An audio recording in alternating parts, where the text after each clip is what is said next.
Bonjour mes chers élèves, toujours dans le cadre de la matière de la culture plastique et l'histoire de l'art, je vais vous proposer dans cette vidéo un thème un peu particulier. Il s'agit de la révolution industrielle.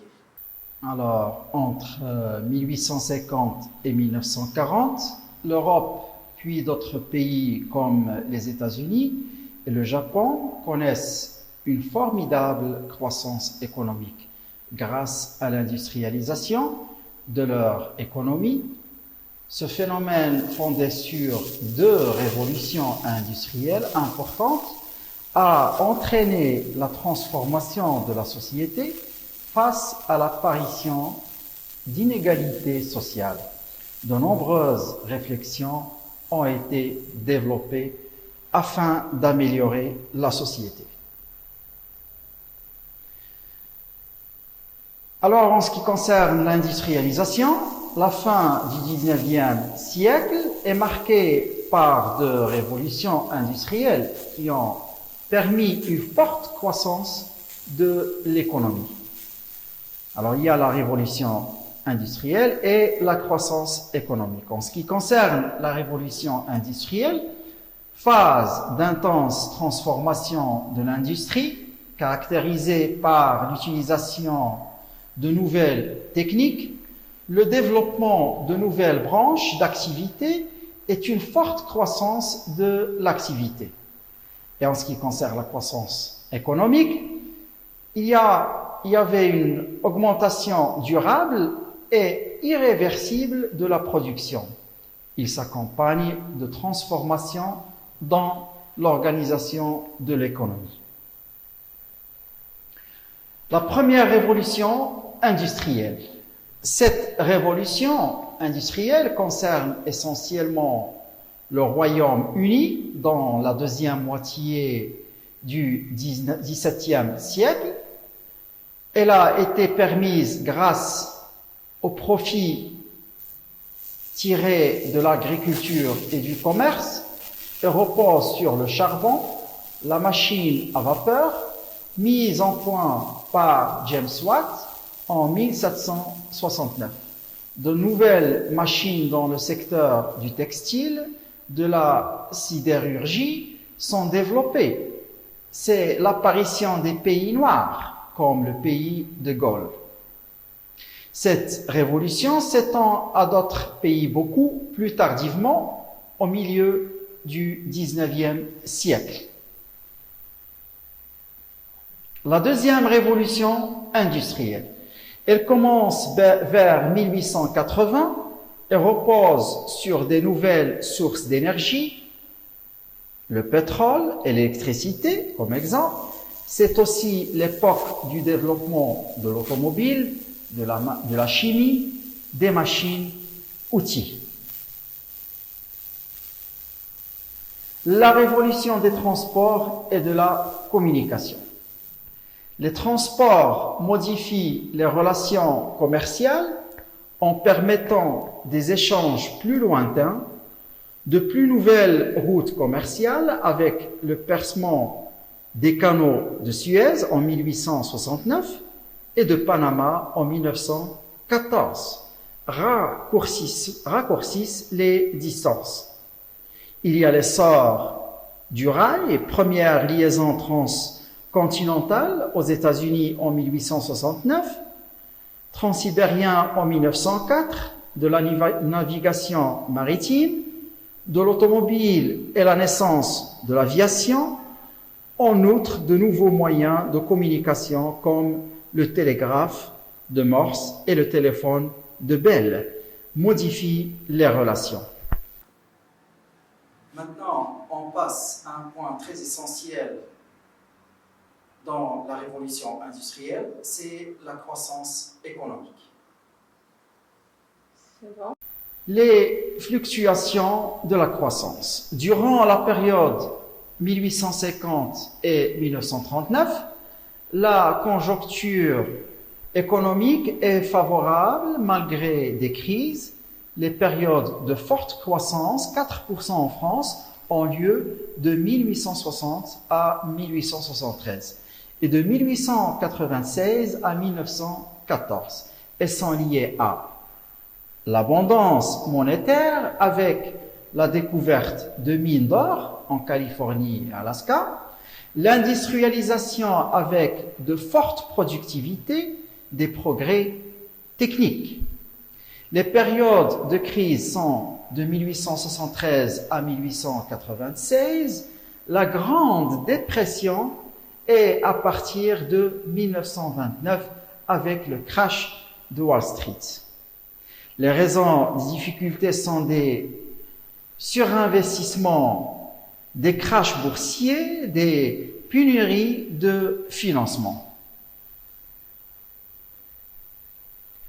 Une croissance inégale. Selon les secteurs, le pétrole concurrence le charbon, boom de l'automobile. Selon les régions, industrialisation intense aux États-Unis et en Europe de l'Ouest et moindre en Russie.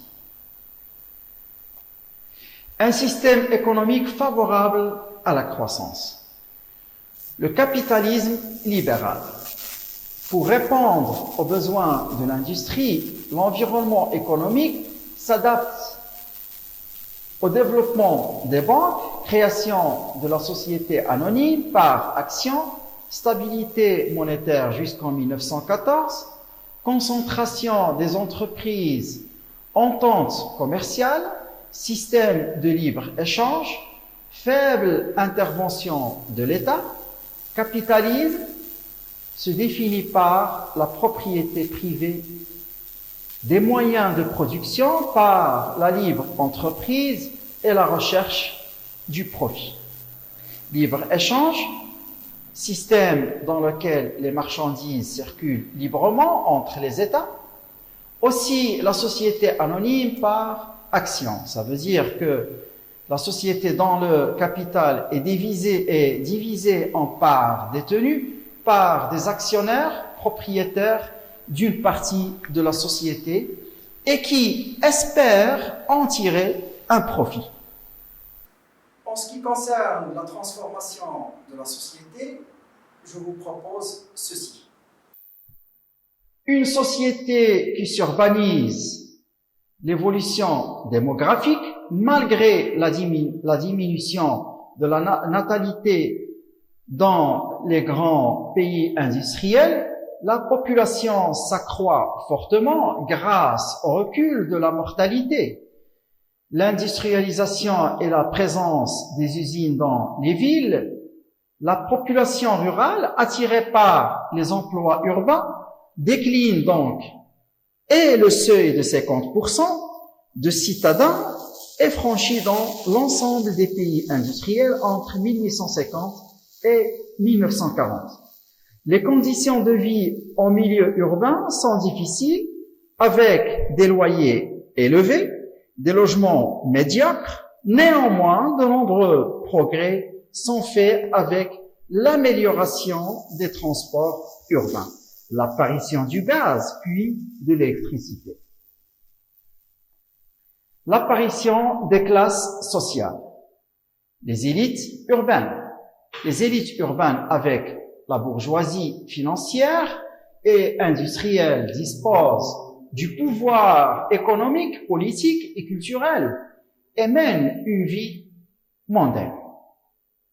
La classe ouvrière, en ce qui concerne les ouvriers, de plus en plus nombreux, passent du travail à domicile au travail à l'usine, prennent conscience d'appartenir à une classe malgré leur diversité, ouvriers, qualifiés, chefs d'équipe, et affirment leur identité, leurs conditions de vie s'améliorent.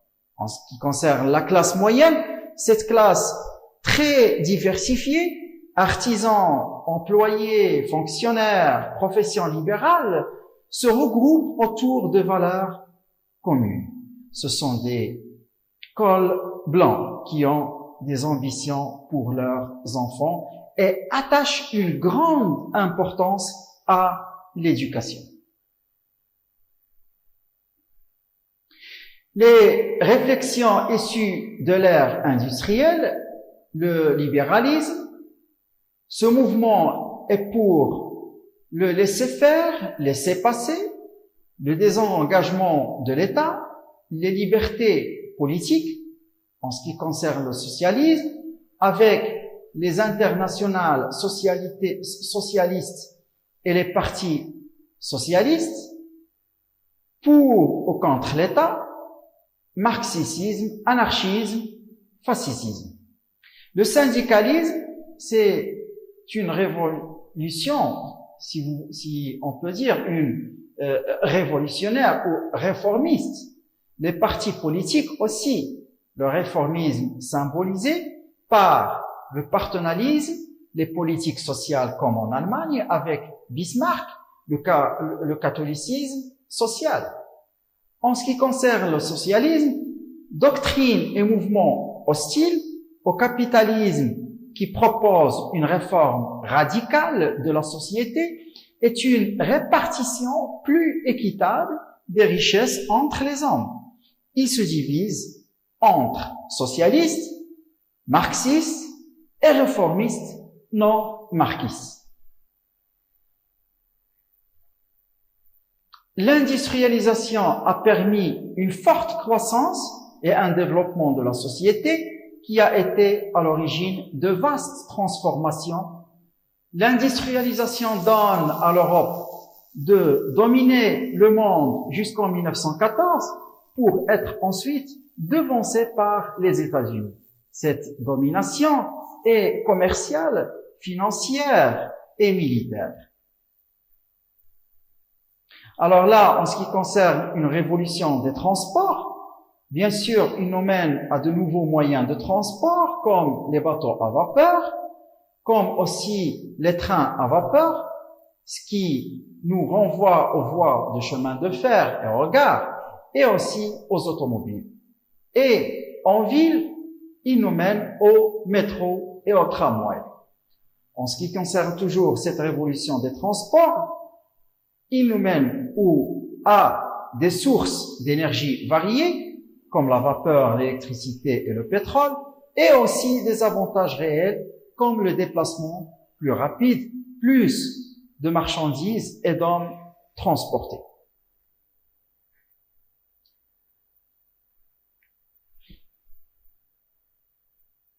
Débutons avec cette vidéo le thème de l'Europe et le monde au XIXe siècle. Pour aborder le premier système, l'Europe et la révolution industrielle. À travers cette vidéo, nous allons chercher à répondre à la question comment la révolution industrielle bouleverse-t-elle une société du XIXe siècle. Découvrons tout d'abord la dynamique de l'industrialisation. L'industrialisation est avant tout liée à des inventions qui bouleversent l'économie. En effet, l'industrialisation débute en Angleterre à la fin du XVIIIe siècle. Elle valorise une nouvelle source d'énergie, le charbon. La combustion de ces roches alimente les machines à vapeur, perfectionnées par James Watt en 1769, qui se multiplient dans de nombreux secteurs. L'industrialisation se diffuse en Europe au milieu du XIXe siècle. Elle s'appuie sur le textile, la métallurgie et le développement du chemin de fer. Elle connaît une seconde poussée à partir des années 1880 en Europe et aux États-Unis. Des sources d'énergie nouvelles, l'électricité et le pétrole alimentent de nouveaux moteurs électriques ou à explosion. Ces inventions entraînent de nouveaux moyens de production. La multiplication des objets fabriqués en série nécessite une nouvelle organisation de la production. La mécanisation progresse. À côté des ateliers, qui assurent encore l'essentiel de la production du XIXe siècle, des usines apparaissent. Elles abritent des machines complexes qui sont au cœur de l'industrialisation. Des centaines d'ouvriers, mais aussi des ingénieurs, des savants ou des inventeurs y travaillent. L'industrialisation, avec ces nouveaux produits fabriqués, entraîne de nouvelles formes d'échange et de financement.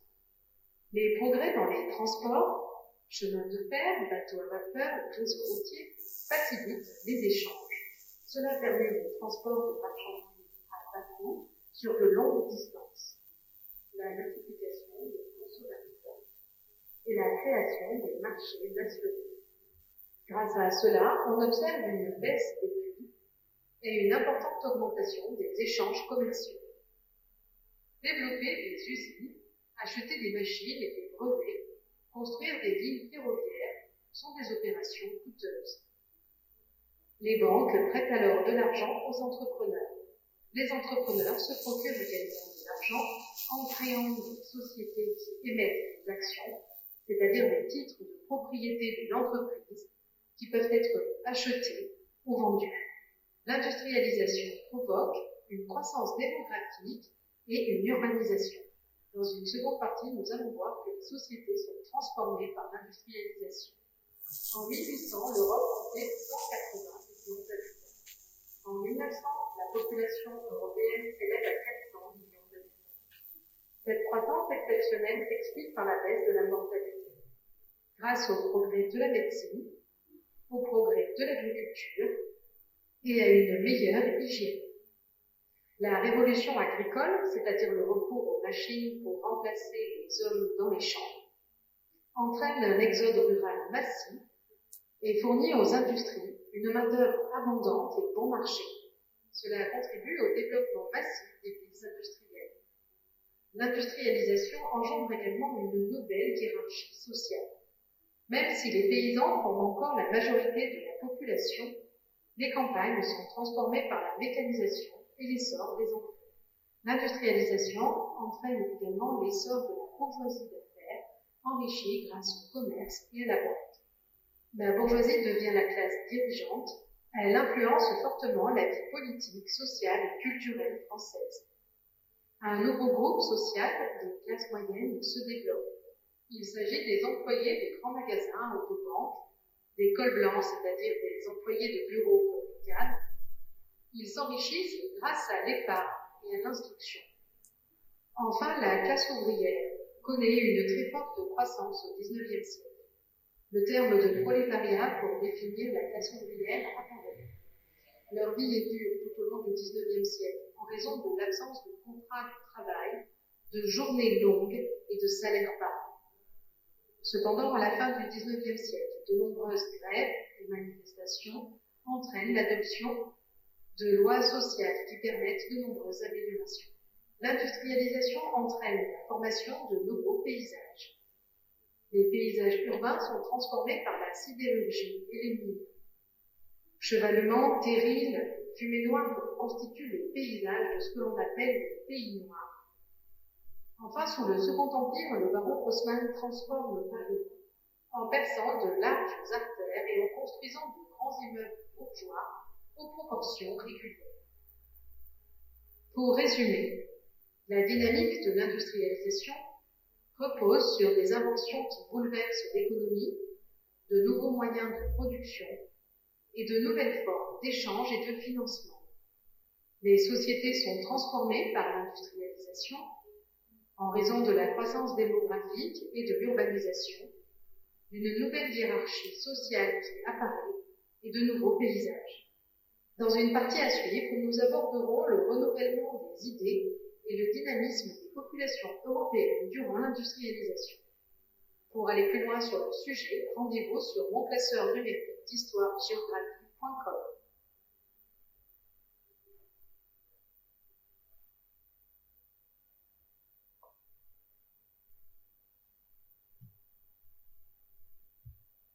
Débutons avec cette vidéo, le thème 2, l'Europe. Mes chers élèves, merci de votre attention et à la prochaine vidéo.